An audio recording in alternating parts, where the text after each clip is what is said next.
Hello everyone, welcome back to the By Night Studios Vampire the Masquerade Night Road playthrough, courtesy of Choice of Games. This is their game, Vampire the Masquerade Night Road, where you play as a courier.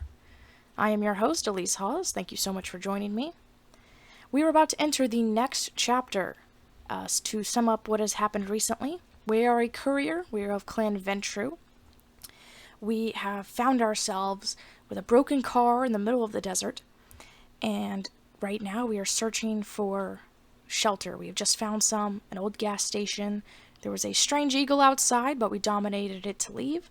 I personally believe the eagle is some kind of gangrel, and we have entered the gas station. There was a scent of fresh blood, and we found a freezer to hide in, an old one that smelled like gross milk, and now we are entering the next chapter.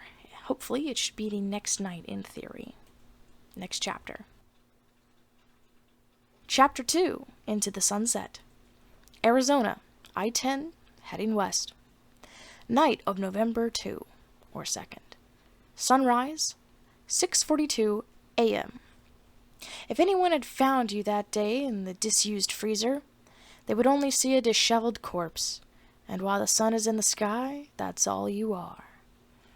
The blood got you back in El Paso before you hopped in your Honda, awakens the moment the sun sets. The return to consciousness is instantaneous and agonizing. You open your eyes in blackness, your limbs are still heavy as if crushed by the weight of the sun.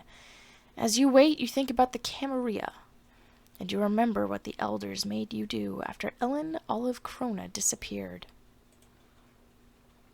You were desperate then, and you knew you had to obey. They paired you with another desperate young Canaanite, a charming young man named Julian Sim, who talked too much. He was something that other kindred call an Assamite, and back then you didn't know if that was another clan like Ventrue or another sect like Camarilla. No one ever bothered to tell you. Julian had the eager energy of a congressional page, and the glittering patient eyes of a reptile. He was out for himself, and so were you, and that gave you something in common. You remember Julian's lime green geo-tracker crunching to a halt over the gravel. You jumped out and felt the sand beneath your feet, still hot hours after sunset. Though the night air felt cool, Julian was well dressed, despite the rough work. But back then you always wore the same thing when out in the desert. Coveralls with the names you used sewn on a patch. Not your real name, of course. That person died in a strip mall parking lot. You call yourself Rook, Celeste, Vane, Luca, Ransom, Pyre. My name is Intertext. I'm going to go with what I used for the beta test. The name I used during the beta test was Spade. Much like the suit on cards. Your name is Spade? Yeah, Spade. I know people are going to make the non-binary name joke. And yes, I get that it is just as funny. Those coveralls let you pass as a maintenance worker just about anywhere. They were better protection from prying eyes than any nosferatu's invisibility arts. Carrying water for the ivory tower, eh, Spade? Julian said with a little chuckle, hoisting the plastic gallon jugs out of the back of the tracker. Each read, Buena Suerte, or something like that in blue Sharpie. You didn't laugh. This was humanitarian work. Or maybe it was. The desert princes still fear that thing that slept under those sands. They told you that if it woke up hungry, it would tear this land apart. How long you think we're gonna do this? Julian asked. Julian talked too much, but sometimes he cut through the bullshit with words that carried a constellation of meanings. How long? Decades? Centuries? We, neonates, nothing but larvae in the eyes of their elders. And this awful work. This is what it is to be a neonate, Julian. We work our way up, but we can work our way up forever in the Camarilla. This is how we survive to see another night, and as far as I can see, it's the only way. Complaining won't save anyone. I hate this evil work as much as you do. Camarilla claims they're acting for a greater good of all kindred. It's just a lie. You're supposed to be the visionary, Julian. Give me a reason to walk away, and I will. Let's see here. I think I'm going to pick... What kind of kindred are we? Are we the neonate that simply works our way up in the camarilla? We are Ventrue. How we survive. Hate the evil work. Nah, I think being raised up as a Ventrue neonate by that Ellen... I think we're going to stick with what it is to be a neonate. Next. Alright. Julian laughed at that. You understand that you can't work your way up if no one retires, right? The Prince of Tucson was born the same year as Suleiman the Magnificent. Isn't that an interesting and fun fact? And he's not going anywhere. There's nowhere to move, Spade. They have all the food, all the money, and all the places to hide from the sun. We have a lime green geo-tracker.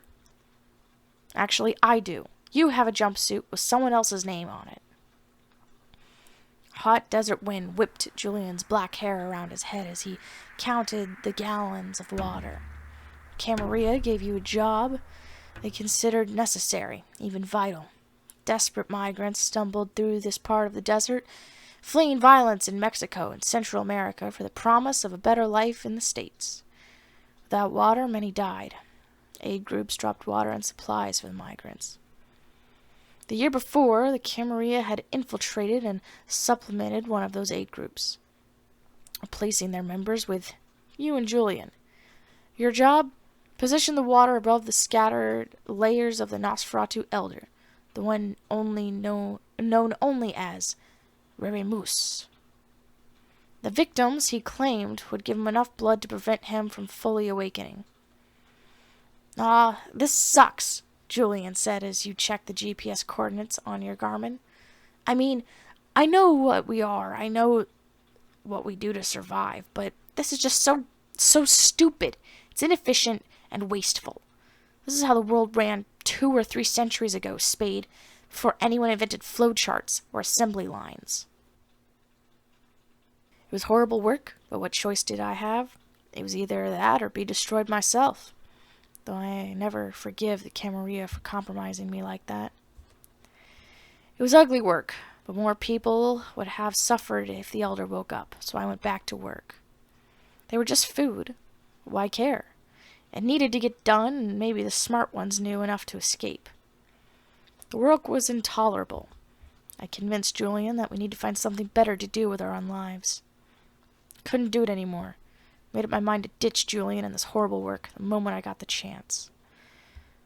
Alrighty then, well, everyone knows when you play Vampire the Masquerade, you are not a human with human morals. You can be, but you are, at your core, a beast and monster.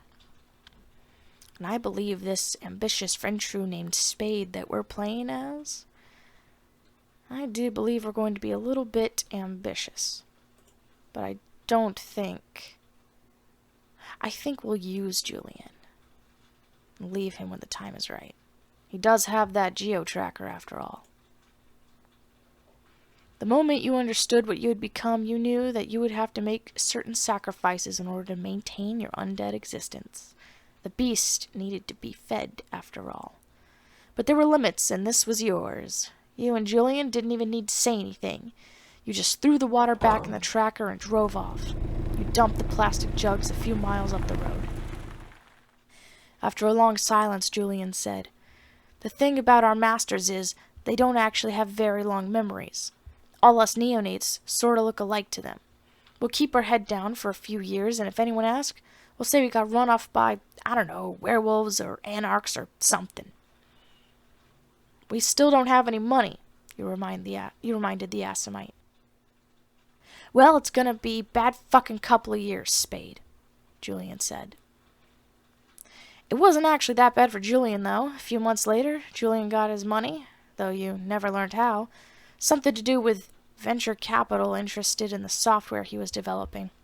Anyway, One night he just disappeared, leaving you with the geo-tracker and a stack of CDs with file names written on them in blue Sharpie, and instructions how to deliver them to an industrial park in Austin.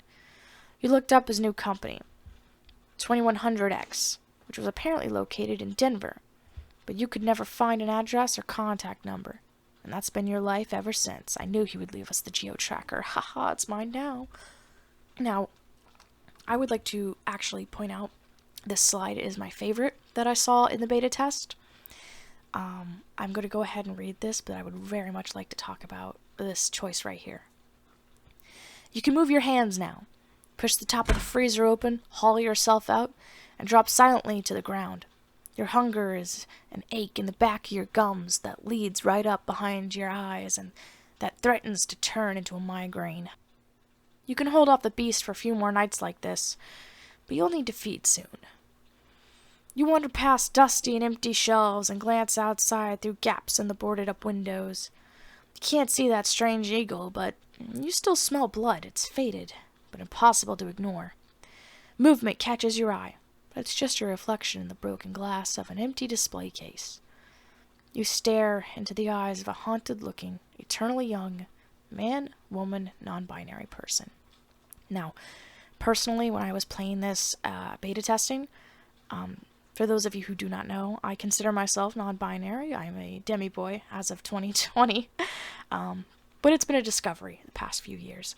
And when I saw that I had the option to be a non-binary person, it filled me with absolute joy that I would be able to see this in a Vampire the Masquerade game and have my character called by they, them pronouns.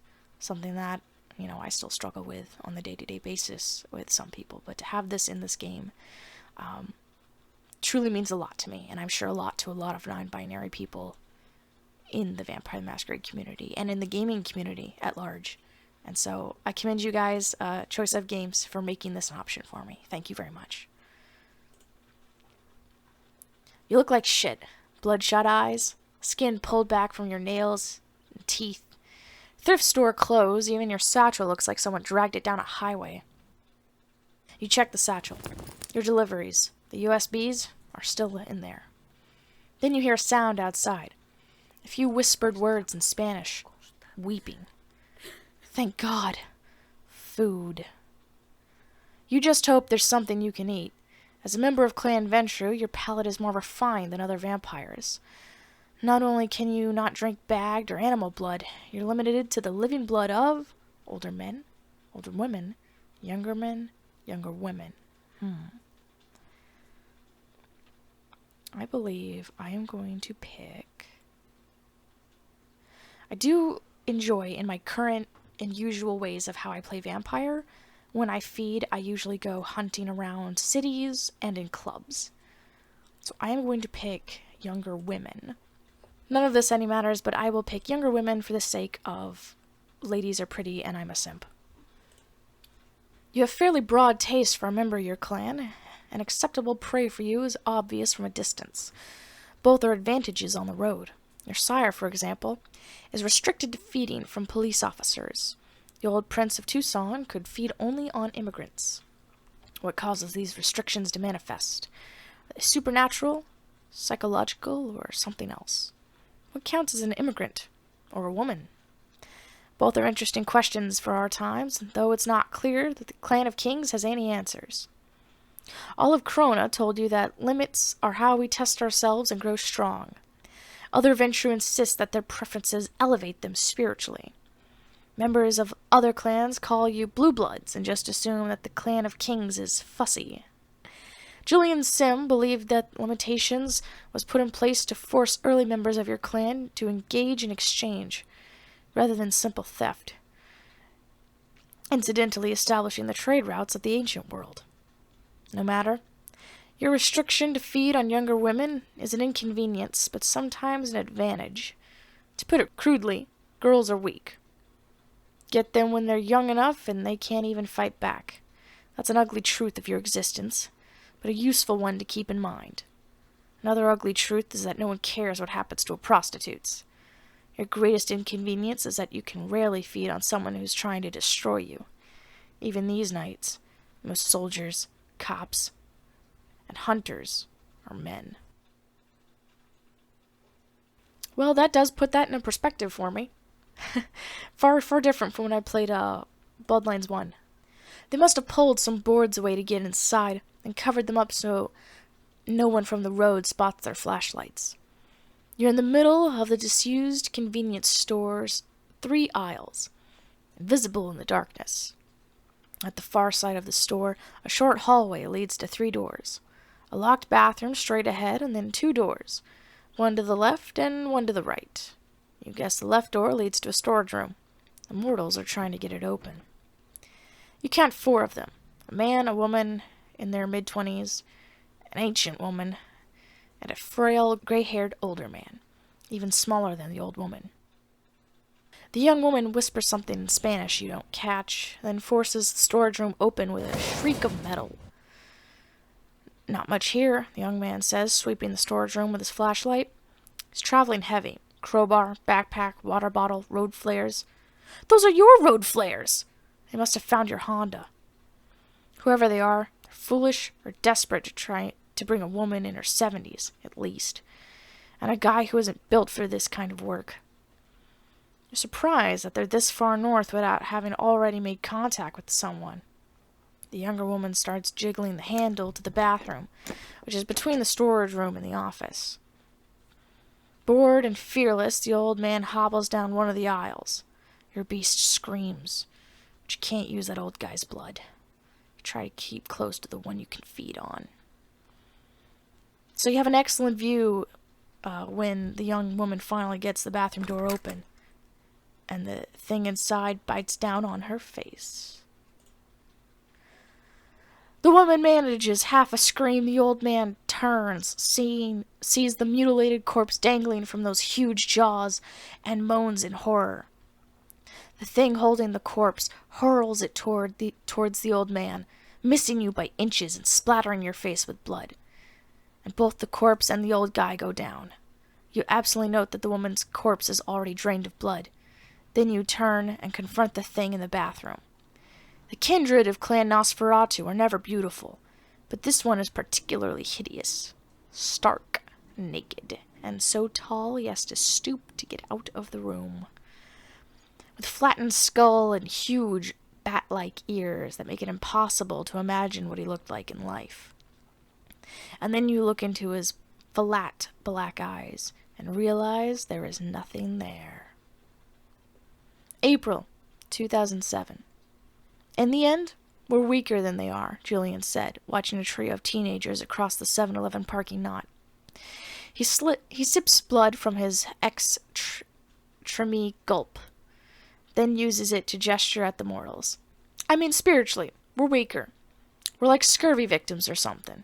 We can't heal. The beast, you say. I'm not going to ask what you've done in its grip, Julian says, or what you've done on your own and blame the beast for it.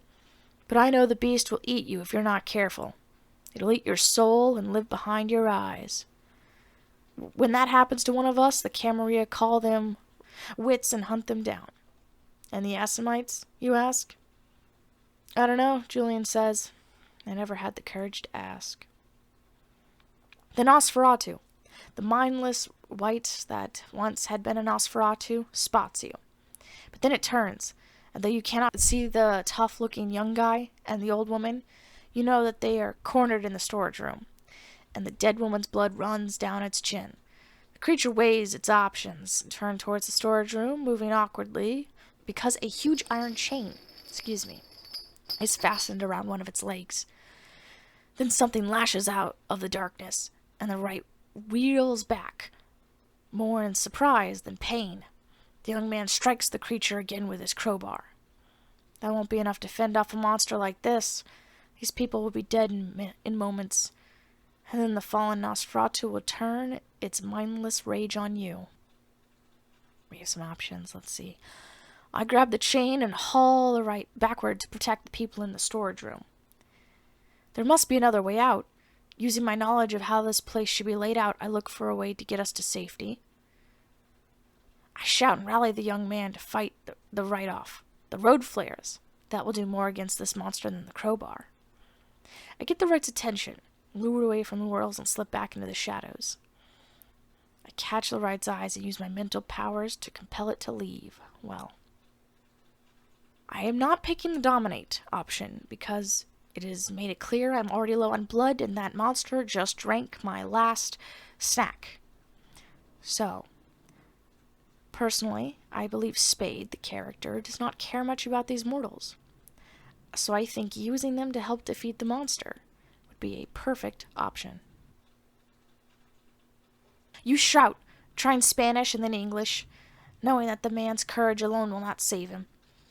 Only the terror of an open flame can stop the rampaging monster. But he does not listen. You rush forward, but it's too late.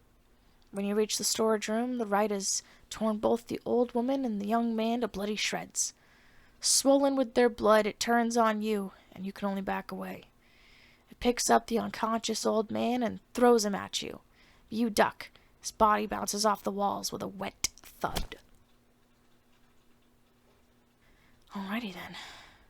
Now swollen with blood, the rite again turns its attention to you. Perhaps it considers you an interloper in the haven it has claimed. You topple a shelf, forcing the creature to work its way around the devastated room, buying you time to plan. The dead man's crowbar is useless against the hulking nosferatu, but a broken mop on the ground might work. A wooden stake through the heart does not destroy a vampire, but it will paralyze one. The dead man also has more of your road flares. Wave some fire at the right, and it'll run screaming into the night, if you have the courage to hold an open flame. Fighting has badly damaged the convenience store ceiling. If you're quick, you might be able to climb up one of the remaining shelves into the vents, where the nosferatu can't fit. Or, looking carefully, you realize how extensive the damage is. Maybe you can bring the whole ceiling down. Whatever you do, you only have a few seconds to decide. The creature wants you gone, but it's so stupid and vicious that it will kill you if you try to leave the way you came. I am going to go for the road flare. Fire bad, but fire good for me. The beast fears fire and sunlight, and the rite is nothing but rage and fear and hunger. You grab one of the road flares from the dead man, and, hoping that you have the courage to confront your own beast, ignite it. You barely flinch as you hold the road flare aloft. The nosferatu screams, its mouth almost peeling apart, and it throws its hands up over its face, like Christopher Lee facing a crucifix. When you step forward, it flees, crashing through the boarded-up front door, disappearing into the desert night. You hold the flare for a second longer, just to show your beast who's boss. Then toss it aside. You check your iPhone. It's broken. Take out the SIM card and destroy it, then destroy the spares you carry. You wear a watch because sunrise is never far from your mind, and yes, that's broken too. Then you check your satchel, but the USBs are all there, and all safe. Your hunger is still a dull ache in your teeth, but you're still in control, for now. You check yourself again in the cracked glass of an empty display case. There's blood on your hands, face, and clumps of gore in your hair. And your shirt and jeans are tatters. You try the sink in the bathroom, but the water's been shut off for years. After a few minutes, you find some cleaning supplies. Being dead, you don't worry too much as you scrape the blood off your face with a sponge. After a few minutes, you look like an escaped mental patient, but not like a Romero zombie. No one in their right mind would pick you up as a hitchhiker, but you might be able to reach the town. You head back where you left your car, but it's gone. Instinctively, you check your satchel one more time, but everything's there. Everything that just happened was a distraction. Someone else's problem. You can reach the outskirts of Tucson before dawn. From there, make your way to the new prince's court. Just deliver these USBs and you'll make enough money for a new car. You'll be able to keep doing this.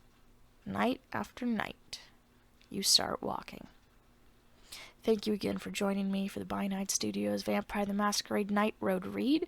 Thank you again for Choice of Games for making this wonderful game. So far, I know we've had tons of fun. I enjoy Spade, and I cannot wait to see what this Ventrue is going to get into next. Again, thank you so much, everyone, for joining me. If you want to be up to date on all things By Night Studios, please check the description. It will have the link to the game, as well as the link to all of our socials, including the Choice of Games. Please check them out, and I will see you all in the next episode.